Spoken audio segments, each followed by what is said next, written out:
I'm Trooper Teal at the Illinois State Police. As we enter spring planting season in Illinois, it is imperative to eliminate distractions in your vehicle and pay attention to the farm equipment on the roadway. At 55 miles per hour, it takes only 5 seconds to close the gap the length of a football field between you and a tractor moving 5 miles per hour. Distracted Driving Awareness Month in April is a united effort to recognize and eliminate preventable deaths from distracted driving. Join us to help save lives. A message from the Illinois Farm Bureau and the Illinois State Police.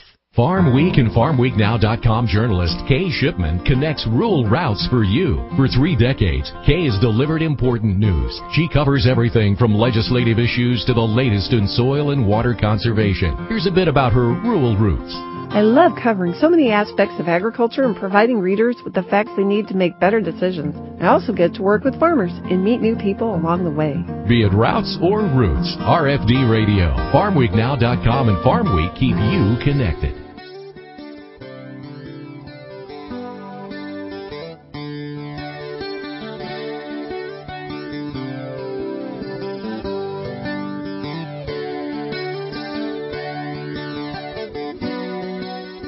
You're listening to RFD Town and Country Partners, connecting you with the food you eat, the Illinois farmers who grow it, and the food-related events, destinations, and lifestyles that make our state great. Welcome back to Town and Country Partners here on the RFD Radio Network. I'm Rita Frazier. Today we're going to put the spotlight on Litchfield and their tourism industry. Their coordinator for the tourism department, Sarah Wagner, is with us via the phone line. And Sarah, I know that Litchfield, with all that you guys have been involved with, you've been a busy girl. Yes, Rita, thanks so much for having me today. We do keep busy here in Litchfield. We have a lot going on between our Route 66, Lake Lou Yeager, as well as our special events in town. So we do gear up for the spring and summer season and kind of hit the ground running. How long have you been in this position? And talk a little bit about it. Is it a good fit for you individually? Sure. I am the tourism coordinator for the city of Litchfield. I have been in this position for about 4.5 years. My position is all-encompassing. It's a really fun job. I get to meet people from all over the world. I promote Route 66 here in Litchfield, and we have some of the oldest sites on all of the Mother Road from Chicago to Santa Monica. We have the Ariston Cafe, which is the oldest continuously operated restaurant on Route 66. We also have the Litchfield Skyview Drive-In, which is the oldest continuously operated drive-in theater on Route 66. So those are kind of a couple fun aspects of our Route 66. We also have a nice museum, as well as U-Belt's Bakery and Restaurant, and the Niehaus Cycle Sales. And then we have 3 wayside exhibits and are a part of the Route 66 bike trail. So that's one fun element of my job. The other is I promote our Lake Lou Yeager, so everything from fishing to, we have a Route 66 hike and bike trail, so it's a mountain bike trail or hiking. I would fall if I was on a mountain bike, so it's really fun to hike for me. We also have a public beach with paddle boards, rentals, kayak rentals, corkle rentals, fishing, boating, so camping, I forgot about that. A little bit of everything there. We have a nice conservation area. Our lake is about 1,400 acres of water and then surrounded by 4,500 acres of park. So that's a really fun area for outdoors individuals. And then I do attend trade shows, assist with international tour groups, and then I plan some of our big special events. So, for instance, Litchfield Pickers Market, which is a portable, open-air, and vintage and antique market that occurs every second Sunday from April to October. We also have a Live in Library Park, which is a free music night in the park on Thursday nights in June and July. We have a 5K coming up, as well as a triathlon as summer is coming to a close. So we have a lot going on here in Litchfield. It keeps me busy. Yeah, I bet. So, okay, let's do the Litchfield Pickers event. You said the second Sunday?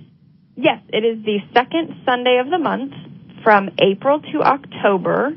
9 a.m. to 3 p.m. in downtown Litchfield. So I always suggest putting 400 North State Street into the GPS because that will take you right to the heart of the market. There is no charge for admission for this event, so individuals can park all around the surrounding areas. There's about 10 different ways they can walk into the market. We always have about 100 vintage and antique vendors that attend. There's food, there's live music. It's a really great day. I've seen a lot of pictures on social media because, as I told you, I used to work in that area, so I have a lot of Facebook friends that do attend that. Love it. Now, I know you had some kind of chilly weather this last Sunday. Well, I think that was a little of an understatement. Unfortunately, the market could not take place this past Sunday due to unsafe vendor circumstances and unsafe circumstances for the public, but it typically is a rain or shine event. A little bit of weather doesn't hurt, but when it's unsafe, we definitely don't have it. Right, and so your next event is the 12th? Yes, the next event is May 12th from 9 a.m. to 3 p.m., so that is Mother's Day, so we always say invite the motherly figure in your life out, come have a great day, listen to some live music. We've got a couple good acts coming up this round. We have Butch Moore and Alan White performing in the morning, followed by B&B Strings. Okay, and so the May 12th is your next Pickers event. How long has this Pickers market been up and running? And, I mentioned the success. 100 vendors, that's a pretty big show. It's a pretty big show. It's a really fun day. This is our 5th year. So we have had some of our vendors with us all 5 years. We are always inviting new vendors to come participate. So if you're a vendor out there listening, you are definitely welcome to come and enjoy. Visit Litchfield.com and check out the Pickers Market website link through that, or Litchfield Pickers Market on Facebook page. It has all the details on there if you want to, whether you're a vendor or if you are a public looking to come. Sounds good. Now, I do love that kind of antiquing and trying to find some good things. Have you ever went home with a few items, Sarah, from the Pickers Market? I try not to look because I think I would leave with too much money spent. I actually typically work all day and don't really get a huge chance to look at everything. By the time I actually get to look to see what's there, it's about an hour before it closes. I usually work all day. Well, it certainly is one of many things going on in the Litchfield area. We want to remind our listeners we're talking to Sarah Wagner. She is tourism coordinator for the city of Litchfield, and lots of things going on. You mentioned Route 66, the Mother Road, as you referred to it, and the Ariston Cafe. I did read recently that obviously some new ownership there, and the new sign is up, or refurbished sign is up and going on the side of the building. So we are, yes, the Ariston Cafe. It is the oldest continuously operated restaurant on Route 66. They actually are getting ready to do a relighting ceremony. So that will occur on May, what was it? I can look that up real quick, but I believe it's May 5th. Let me look at the date. Sorry. Oh, no, this is exciting. I thought it already took place, so the fact that we can still make it or send somebody to go would be great. Yeah, so it's May 4th, and I should have remembered that because it's May the 4th be with you. Yes, that's a Star Wars person in me. But yes, so May the 4th is the Ariston Cafe. They have restored their neon light sign, their Ariston Cafe sign, the Budweiser sign, the filigree that will go around the windows. So they have restored all of that vintage neon. May 4th, they will be doing a relighting ceremony, so the public is definitely invited to come out and participate. It should be a very historic event. We're very excited. We're always great to have the Ariston Cafe. I know I receive many phone calls about that restaurant. It's known throughout the world, and we're so lucky to have it here in Litchfield. For sure. Now, you mentioned Niehaus Cycle Sales, also there in right on 66. Do they still have the big event? I think it's coming up, isn't it, where they have lots of motorcycles come in? The Niehaus Cycle Sales, they do their annual Customer Appreciation Day, so this will be the 33rd year for that. Their annual Customer Appreciation Day will be May 17th through the 19th. At Anyhow Cycle Sales. Okay, and the other thing that we want to mention is, you've had some new hotels go up, so you have lots of places, if folks do want to come and enjoy the lake or any events, they have plenty of opportunities to find a great place to stay. Absolutely. So we have 6 hotels right here in Litchfield. If you log on to visitlitchfield.com, there is a direct link to all the hotels. You can see which one fits your needs the most. And as a lot of folks probably, because Litchfield has expanded so much recently, a couple of new restaurants. I know, with Steak and Shake, that's been something that was talked about for years and years. And guess what? Litchfield now has a Steak and Shake. And is it Nancy's Pizza? We do. We have both Steak and Shake and Nancy's Pizza. I think the last tally I did, we have about 31 restaurants here in Litchfield, so it's really exciting. Oh, it is. So just a little less than a minute left here, Sarah. Anything we missed or anything else you want to talk about Litchfield? I would say if anybody is interested on the upcoming events or happenings in Litchfield, please do check out the website, visit litchfield.com/events. We keep that calendar up to date.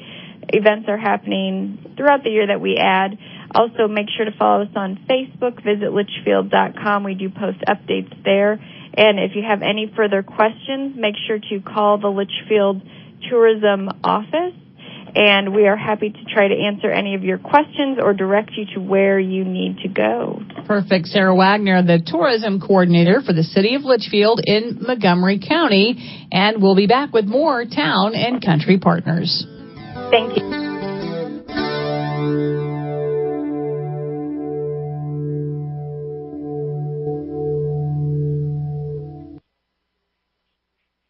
Are you preparing for planting season? We don't mean to be a pest, but here's a few things you need to know before you grow.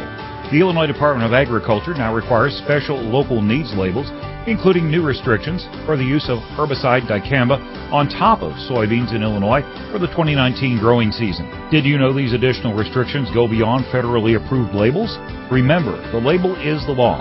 To find out more about these Illinois-specific labels, visit ilfb.org/label-aware. All ag. All Illinois. All now. There are a lot of smartphone apps out there, but do they have what's important to us here in Illinois? The Farm Week Now app does, and it's always at your fingertips. All ag, all Illinois, and 24/7 where and when you need it for free. Go to your app or Play Store on your smartphone, hit search, type in Farm Week Now, that's one word, and download it today. Brought to you by Illinois Farm Bureau, where we're all about farm, family, and food. Welcome to Jim Crowley Outdoors here on the RFD Radio Network, hooking you up with the information you won't have to hunt for. Hey, with me today, I've got a great gentleman by the name of Craig Kloss, and he's with Fish On Performance Gears. And guys, I found my new favorite pair of sunglasses, and there's a lot to cover on this. Now, how did you we've only got a couple minutes, but you came up with this. How did you come up with this idea? And then we got to get to how cool these glasses are. So it was really born out of our desire to come up with something that could kind of check all the boxes when it comes to, sports or fishing sunglasses, and at the same time be reasonably priced. You probably know as well as I do, I've tried just about every type of sunglasses out there. And the combination of features that we've included on this kind of covers it all, but it still does it at a price that pretty much anyone can afford. So it's really, that's what it was born out of. When I say it covers all the bases, it's comfortable, they're safe for your eyes, they've been FDA approved. It's got the UV 400 protection, so that helps prevent long-term sun damage to your eyes, which I personally have struggled with. They're polarized, so they cut through or eliminate the glare. And, of course, that's the feature that helps you see the fish underwater, right? Things you can't do with just the naked eye or regular sunglasses without polarization. Right, and you know what I really liked about these? First, when I ordered a pair of these, I got the glasses. First of all, why don't you tell me what the average price is on these? So the average price on these is $40. So, okay, folks, so it's $40 pair of polarized sunglasses that I got with a hard case as well as a soft case. And these glasses were wrapped up to protect them in shipping. And I am telling you, when I put these on, these are some of the most comfortable pair of sunglasses I ever had, thinking that these were probably $150, $200 sunglasses. Not even close. These things are awesome. I fished with them actually today. Did yard work for an hour and a half yesterday. Sweated my backside off and never had them slip off. Never had any back glare on the lenses, which was really, really impressive. Yeah, and folks, I'm telling you right now, the really cool lime green ones, I told Craig we had to call these a Jim Crowley special. I love these things. One, you look cool. And on top of it, they fit great, and it really cut the glare down. I told him the biggest complaint I had about it is I forgot I had them on. So just make sure you go check these out, because I'm serious, they are that good. And that's fishon-gear.com. Craig, thanks so much, and they can also find you on Facebook and social media as well, correct? That's correct. And, Jim, we're offering a coupon for your listeners if they want to go and check them out. It's simply Jim Crowley, and that'll give them a 10% discount when they place their order. So awesome. Thanks for having us on today. Oh, awesome. Good. I think I'm going to go there and order another pair. Craig, thanks a lot. Jim Crowley Outdoor Program will have more. And coming up today, it's Friday. So Jim Taylor's IHSA segment. If you're in the mood for some sprucing up, you're in luck. From big to small or farm to front yard, your Illinois Farm Bureau member discount from John Deere is ready and waiting to help. It's easy to think green when it's the Rewards Loyalty Program with savings on equipment, special parts, and home and workshop products. Whether your tasks involve mowing, planting, or cleaning, you'll be set for whatever your work requires. All you need to do is sign up, have your membership number handy, and go to johndeere.com/Farm Bureau. Farm Week and Partners Magazine editor Chris Anderson connects rural routes for you. Chris shares her 4 decades of riding expertise by making sure each edition delivers the best information. Here's a bit about her rural roots. I was raised on a farm in Champaign County growing corn, soybeans, popcorn, pumpkins, and poultry. My top priority is to inform, educate, and even entertain Farm Bureau members. Be it routes or roots, RFD Radio, FarmWeekNow.com, and Farm Week keep you connected. Jim Taylor back on the RFD Radio Network. Time now for our weekly IHSA segment on Town and Country Partners. Visiting with the IHSA's Kurt Gibson, let's talk about esports, as an advisory committee has been formed within the IHSA and declared an emerging sport last year. And I guess first up, Kurt, it sounds like this is starting to pick up a little steam. You have the first advisory committee meeting earlier this month. Thanks for having me on, Jim. It's always good to talk with you. When we think about esports, I would agree. It seems that there is some momentum there. We actually have been talking about esports with our board for the better part of close to a year probably, and they're aware that a lot of schools are participating in that. Our board's aware of how popular it is, and when you couple what we know here in Illinois with what had been happening nationally, our board said, hey, we need to study this, and the best way for us to do that is put together an advisory committee, and we had our first meeting here just a long week or so ago. And I know one of the first things you look at, again, talking about esports, a lot of people listening say, well, what are you talking about esports? What does that mean? Well, we're basically talking about video gaming. You look at participation numbers right now. I think there's 850 some odd member schools within the IHSA or thereabouts.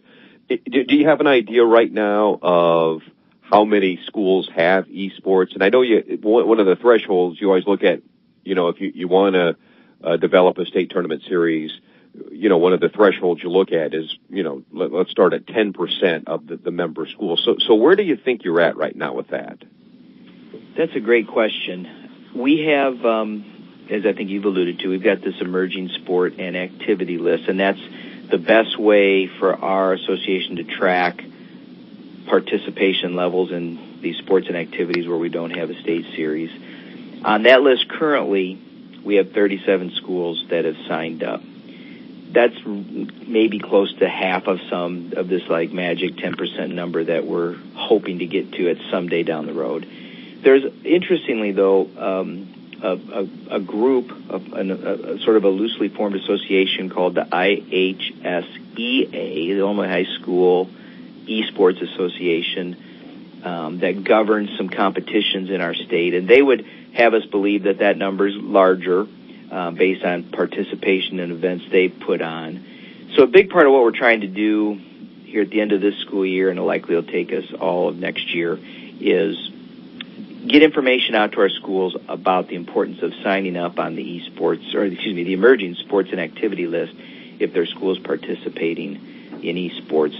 So we think we're somewhere between, like I said, 37 and probably 70 schools, truth be told, around the state, and that might even be a little bit low, that are currently participating in esports. Okay, so I mean, really, you're looking for serious consideration for a state tournament series. I mean, you're looking probably you need at least over 100 some odd schools before it to be under serious consideration, I'd assume.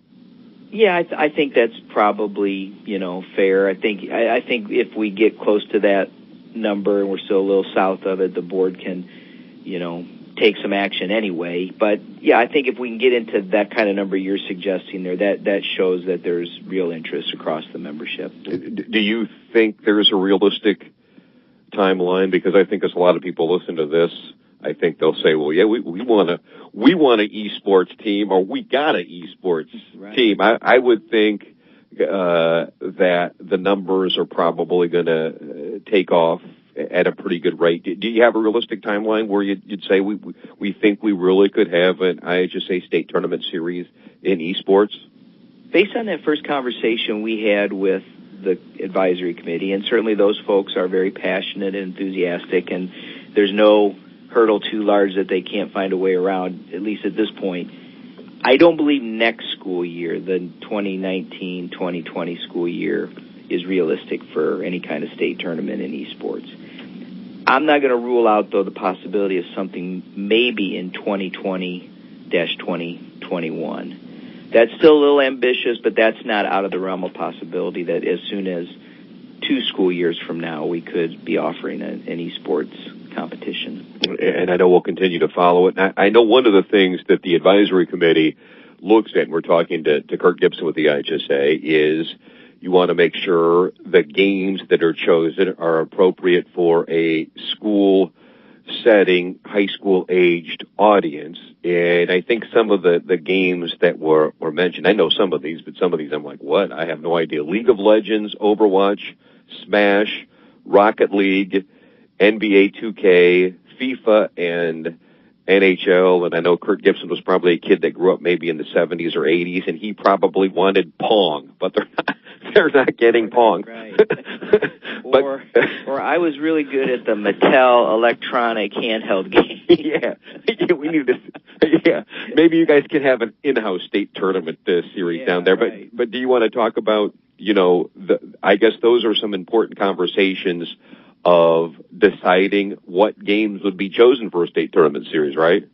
Without a doubt. And we spent a good amount of time at our first meeting having a preliminary discussion around the kinds of games that might make sense. And certainly there are a lot of factors that will ultimately go into making those kinds of decisions. We want games that are high school appropriate. And that's the IHSA's Kurt Gibson talking esports on the RFD Radio Network and Town and Country Partners. I'm Jim Taylor.